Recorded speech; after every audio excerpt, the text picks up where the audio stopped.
Bismillahirrahmanirrahim. Assalamualaikum warahmatullahi wabarakatuh. Baiklah, kami dari kelompok 4 akan mempresentasikan hasil diskusi kami tentang perkembangan kognitif peserta didik, yang mana anggotanya yaitu Uwis Al-Nazariyah, Febrina Putri, dan Gisva Monadivi. Perkembangan kognitif peserta didik, yaitu poin yang pertama, pengertian perkembangan kognitif. Perkembangan kognitif adalah salah satu aspek perkembangan peserta didik yang berkaitan dengan pengetahuan, yaitu semua proses psikologis yang berkaitan dengan bagaimana individu mempelajari dan memikirkan lingkungannya. Teori perkembangan kognitif menurut Piaget, perkembangan kognitif seorang anak terjadi secara bertahap. Lingkungan tidak dapat mempengaruhi perkembangan pengetahuan anak. Poin kedua, tahap-tahap perkembangan kognitif peserta didik. Yang pertama, tahap sensori motorik, usia 0-2 tahun. Desmita dikatakan bahwa bayi bergerak dari tindakan refleks instinktif pada saat lahir sampai permulaan pemikiran simbolis. Bayi membangun suatu pemahaman tentang dunia melalui pengkoordinasian pengalaman-pengalaman sensor dengan tindakan fisik.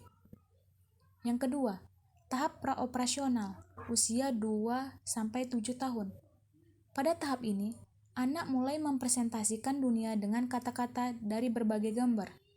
Kata dan gambar-gambar ini menunjukkan adanya peningkatan pemikiran simbolis dan melampaui hubungan informasi indrawi dan tindakan fisik. Yang ketiga, tahap konkret, operasional, usia 7-11 tahun. Di tahap ini, anak dapat berpikir secara logis mengenai peristiwa-peristiwa yang konkret dan mengklasifikasikan benda-benda ke dalam bentuk-bentuk yang berbeda.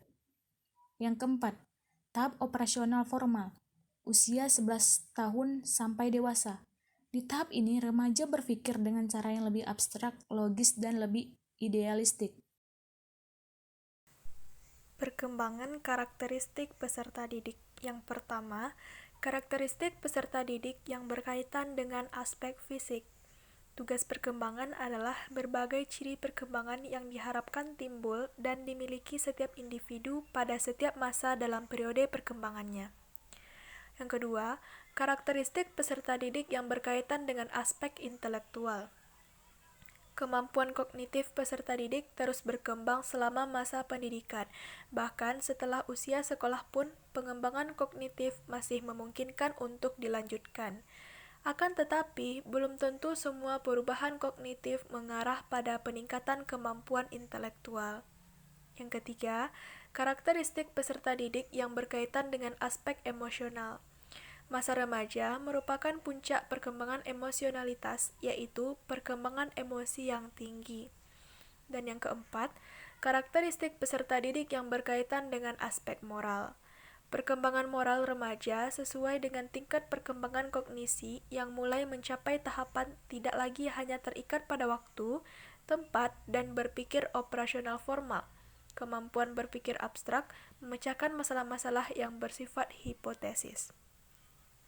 Yang terakhir, karakteristik peserta didik yang berkaitan dengan aspek spiritual.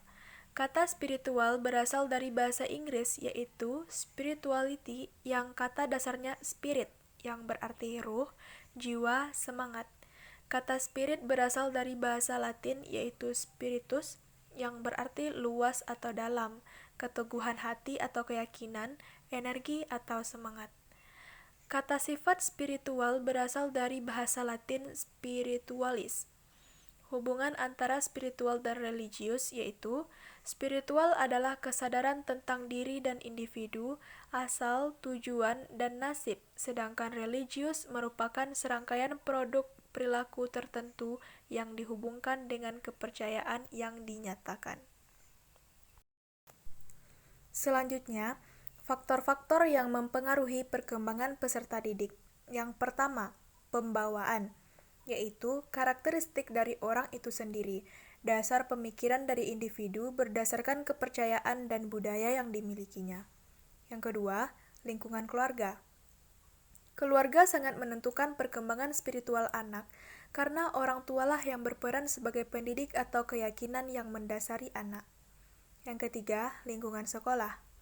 Pendidikan keagamaan yang diterapkan di sekolah dapat mempengaruhi perkembangan spiritual anak, karena dengan adanya pendidikan agama, anak akan mulai berpikir secara logika dan menentukan apa yang baik dan tidak bagi dirinya, dan kelak akan menjadi karakter anak tersebut.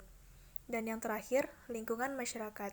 Keberadaan yang ada di budaya masyarakat akan mempengaruhi perkembangan anak. Apakah perkembangannya menuju arah yang baik atau positif, atau yang negatif? Itu semua tergantung pada bagaimana cara anak berinteraksi dengan masyarakat. Perkembangan kognitif peserta didik dalam pembelajaran. Dalam perspektif memproseskan informasi, pembelajaran dipandang sebagai proses memasukkan informasi ke dalam memori, mempertahankan dan kemudian mengungkapkannya kembali untuk tujuan tertentu di kemudian hari. Bagaimana peserta didik menyimpan dan menyebarkan informasi, bagaimana ia mengambil kembali informasi untuk melaksanakan aktivitas-aktivitas belajar yang kompleks.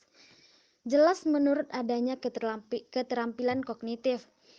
Beberapa strategi yang dapat digunakan guru dalam membantu peserta didik mengembangkan proses-proses kognitif. 1. Ajak peserta didik untuk menfokuskan perhatian dan meminimalkan gangguan. 2. Gunakan isyarat, gerakan, dan perubahan nada suara yang menunjukkan bahwa ada sesuatu yang penting. 3. Bantu peserta didik untuk membuat isyarat atau petunjuk sendiri atau memahami satu kalimat yang perlu mereka perhatikan. 4. Gunakan komentar instruksional. 5. Buat pembelajaran menjadi menarik. 6. Gunakan media dan teknologi secara efektif sebagai bagian dari pengajaran di kelas. 7. Fokuskan pada pembelajaran aktif untuk membuat proses pembelajaran menjadi lebih menyenangkan, mengurangi kejenuhan, dan meningkatkan perhatian. 8. Ubah lingkungan fisik dengan mengubah tata ruang. 9. Ubah jalur indrawi dengan memberi satu pelajaran yang mengharuskan peserta didik menyentuh, membauri, atau merasakan. 10. Hindari perilaku yang membingungkan. 11. Dorong peserta didik untuk mengingat materi pembelajaran secara lebih mendalam. 12. Bantu peserta didik menata informasi yang akan dimasukkan ke dalam memori. 13. Bantu peserta didik mengingat kembali informasi yang disajikan sebelumnya. 14. Bantu peserta didik memahami dan mengombinasikan informasi. 15. Latih peserta didik dengan menggunakan strategi mnemonik. Sekian yang dapat kami sampaikan, mudah-mudahan dapat dipahami. Assalamualaikum warahmatullahi wabarakatuh.